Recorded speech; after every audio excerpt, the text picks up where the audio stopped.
नमो नमः। गुरुदेव के चरणों में सादर वंदन। आतंकवाद से बढ़कर ये खतरा है जिसके ऊपर में हम ये चर्चा कर रहे हैं। और देखिए, आप में से बहुत लोगों को पता होगा कि कोई भी विद्यालय होता है तो उसके 100 मीटर तक आप सिगरेट शराब नहीं बेच सकते। वहाँ पर यदि कोई इस प्रकार का अश्लील कंटेंट की अगर कोई गंदी सीढ़ियों की कोई दुकान लग जाए तो पिटाई करके लोग भगवा देते। पुलिस तो खैर बाद में बताएगी, लोग ही अलाउ नहीं करते। पर यहाँ पर आपका बच्चा जहाँ जिस मोबाइल में एजुकेशन, अब तो ऑनलाइन एजुकेशन का समय है, आपके उस मोबाइल के भीतर ही उसको इतना कचरा कंटेंट परोसा नहीं जा रहा है, थोपा जा रहा है उसके ऊपर में। आपको ये पूरी एक मैकेनिज्म को समझनी पड़ेगी। पद्मश्री भिटे जी ने कहा था, निवेदिता भिटे जी ने, कि ये एक कॉन्स्पिरेसी है, सुनियोजित रूप से हो रहा है। और ये निश्चित बात है, ये सुनियोजित रूप से हो रहा है।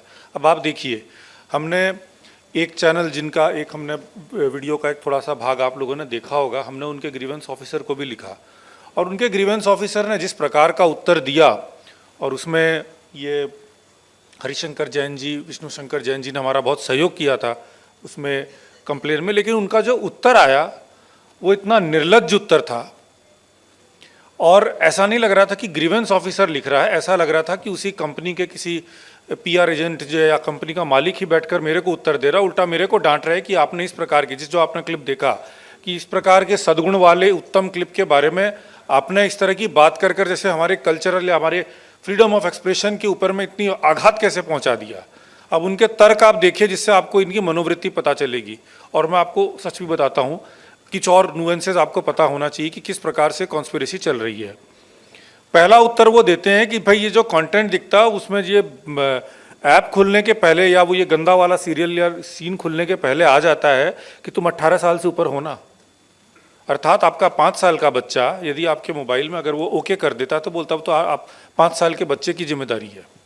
तो कहने का अर्थ ये कि इनके अनुसार तो आपके स्कूल में भी अगर ये अश्लील कंटेंट का एक लगा देते हैं, एक डिजिटल सिस्टम, आप बटन दबाइए और आपको गंदी फिल्म दिखेगी और पूछ लेंगे 18 साल से ऊपर होना, तो भी इनके लिए तो योग्य है, क्योंकि ये तो बोलेंगे कि भाई स्कूल के कर्मचारियों के लिए लगाया था।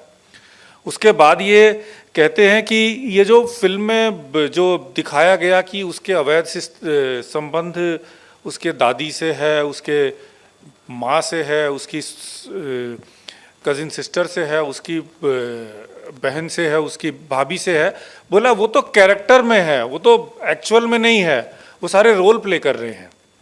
और फिर कहा कि ये हमारा फ्रीडम है और हम ये कंटेंट जो है पेमेंट के साथ मिलता है। अब यहाँ पर अगला फ्रॉड इनका आता है। ये कहते हैं कि ये तो ऐप पेड ऐप है, फ्री ऐप नहीं है।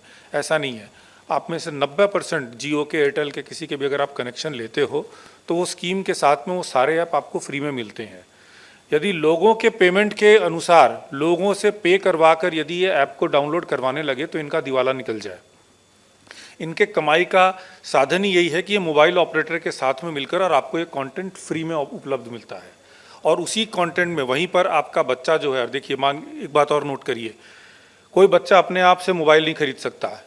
इस देश में ऐसा कोई प्रावधान नहीं है कि कोई चाइल्ड फ्रेंडली मोबाइल या सिम कार्ड मिलता हो जो बच्चा जाकर ले सके।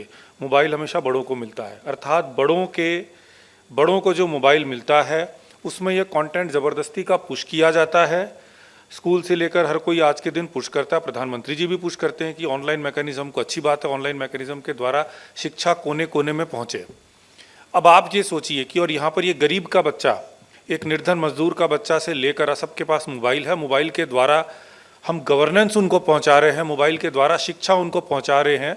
बहुत सारे ऐसे वाइटल पेमेंट करने के लिए भी हमें मोबाइल की आवश्यकता है। तो ये कंपनीज़ का इनका ये कहना था कि भाई अगर आपको ऐसा लगता है तो आप एक अलग मोबाइल कर लीजिए। नहीं, यानी आप ये कह रहे हो कि जो एक निर्धन मजदूर भी है वो अगर उसको अपने बच्चे को पढ़ाना है तो वो एक अलग मोबाइल रखे और उसके अंदर में, जिसके अंदर में वो स्पेशल कनेक्शन ले जिसके साथ में सारे ऐप नहीं मिलते हो, और तब तो वो पढ़ाए, वरना उसको अपने बच्चे को पढ़ाने का अधिकार नहीं है, उसको कहीं पे पेमेंट करने का भी अधिकार नहीं है।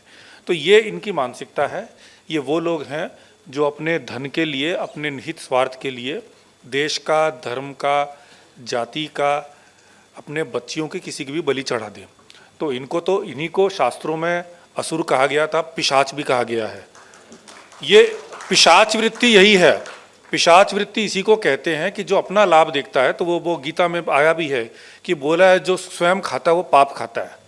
तो देव और असुर का डिफरेंस ही ये किया कि जो देव होता है वो देव का अर्थ क्या है? जो देता है, जो ज्योति देता है, जो देता है। और असुर वो है जो बोलता है यार मेरे को मिल गया, मुझे किसी से बोल रहा दुनिया जाए तेल लेने। तो ये असुर प्रवृत्ति है।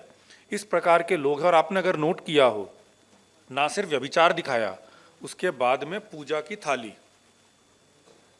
अब ये बहुत एक कड़ी बात लगेगी, पर यह बात सच है कि पूजा की थाली के स्थान पे अगर किसी और धर्म या संप्रदाय के विषय में अगर उन्होंने इस प्रकार का रिप्रेजेंटेशन किया होता तो उनको अपने सर के बारे में चिंता होती, इसलिए उसका साहस भी नहीं करेंगे। पर यहाँ पर नहीं होती। हिंदुओं के साथ एक समस्या है और मुझे लगता है पिछले 100 वर्षों से ये धीरे धीरे हिंदुओं का एक वर्ग जागा भी है, बट मुझे लगता है कि हिंदुओं में नपुंसकत्व बहुत अधिक आ गया है। और मैं बहुत कड़े शब्द में बोलता हूँ, इनको क्रोध ही नहीं आता। यहाँ पर कोई टीवी में कहीं किसी का कुछ रेफरेंस दे के कोई एक बात करता है तो पूरे विश्व भर में सर तन से उदा के नारे लगते हैं। मैं ये नहीं कह रहा वो नारे सही है गलत है, बट मैं कह रहा हूँ कि वो बोलते हैं नहीं, we will not tolerate even a bit of deviance from what is respectful to us. मुझे जो अच्छा लगता है, हमारे जो आराध्य हैं उनके बारे में हम इतना सा भी नहीं सुनेंगे। और हिंदू सब चलता है। अभी एनिमल फिल्म आई, बहुत खुश है। एक विभत्स बिल्कुल एनिमल, मतलब यहाँ पर तो कहते हैं कि मनुष्य बनो, मनुर्भव, जो मनन कर सके, सोच सके। यह एनिमल फिल्म को सुपरहिट कराने वाला कौन? वही है जिसको लेकर यही हिंदू कुछ समय पहले आदि पुरुष का विरोध कर रहा था। उसी प्रोड्यूसर ने ये बनाया। उसके पहले उसी प्रोड्यूसर ने एक फिल्म बनाई थी जिसके अंदर में भारत माता को नंगा करके डांस करवाया था। तो इनको बोला कि यार मेरे को अभी वाले एंटरटेनमेंट से मतलब है, इसको क्रोध नहीं आता। मुझे लगता है इसके बारे में हमें सोचना चाहिए। और ये सिर्फ हमारे कन्वीनियंस की बात नहीं है।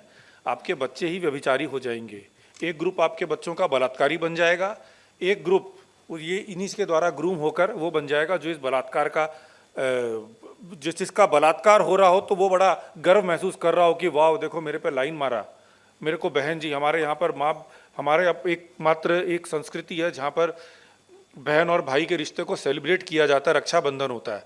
तो उसके लिए इन्होंने काउंटर किया कि बहन होगी तेरी, देख बहन बना दिया। तो यहाँ पर जो बहन बनने में अपमानित महसूस करे, आप एक तरफ वो ग्रुप बनाओगे, दूसरे आप इस प्रकार के ये बनाओगे। और हो रहा है आज के समय में। जितने भी, उदय जी ने एक बात कही थी, काउंटलेस, ये तो ऐसी स्थिति हो गई है कि जो भी बलात्कार करने वाला मिलता है सबसे पहले ये इसी के प्रभाव में किया। 89 में इन्होंने टेड बंडी का एग्जाम्पल दिया था, जो अमेरिका का सबसे बड़ा सीरियल किलर।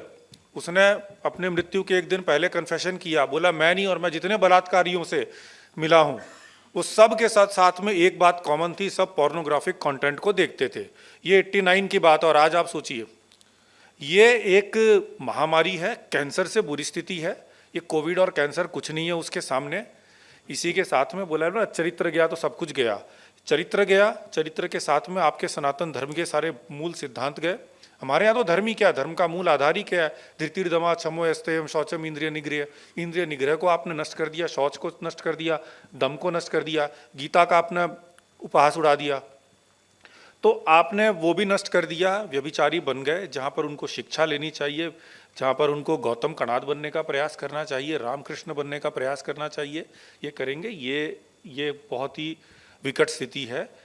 अगले जनरेशन तक में बहुत सारे पेरेंट्स हो सकता है आप में से अनुभव भी कर रहे हो, और जो नहीं कर रहे निश्चित रूप से अगले कुछ वर्षों में करेंगे यदि आपने कुछ इसको लेकर निर्णायक कदम नहीं उठाए। तो मेरा निवेदन है, इस आंदोलन का भाग बने, इसके प्रति जागृति उत्पन्न करें। और इसको, जैसे राम जन्मभूमि का एक आंदोलन हुआ था, अभी हरिशंकर जी कह रहे थे उस समय जब वो इस आंदोलन का भाग थे तो इनको पागल एडवोकेट कहता था। हो सकता है आज आपको सब पागल कहें। ये सब ये पूरा एक so called fake liberal media है, वो कहेगा मॉरल पुलिसिंग, ये वो फलाना ठिकाना करेगा, वो कुछ भी कहे। किंतु जैसे इस आंदोलन को हमने किया, यदि इस आंदोलन को राम मंदिर का आंदोलन आज सबके लिए, पूरे भारत के लिए गर्व की बात हो रही है। सऊदी अरब का प्रिंस भी यहाँ पर सेलिब्रेट करने के लिए बधाइयाँ दे रहा है। यदि हमने इस आंदोलन को भी वहाँ तक ले गए तब तो वास्तव में यह आंदोलन सत्य होगा। क्योंकि राम का मंदिर बन जाए मगर राम के जो आदर्श थे उन्हीं को हम सर्वनाश कर दें तो फिर वो राम मंदिर भी किसी काम का नहीं है। जब राम मंदिर में जाने वाले भी यदि व्यभिचारी हो जाएंगे तो फिर कैसा राम। तो इसलिए आप सबसे निवेदन है, राम मंदिर के मूवमेंट का पहला चरण इन्होंने अपने अथक प्रयास से पूर्ण किया, दूसरे चरण को आप सब हम सब मिलकर प्रयास करें, सेव कल्चर सेव भारत के साथ जुड़े और इस क्रांति को इसके अंत तक पहुंचाए। रावण का अंत करना ही होगा।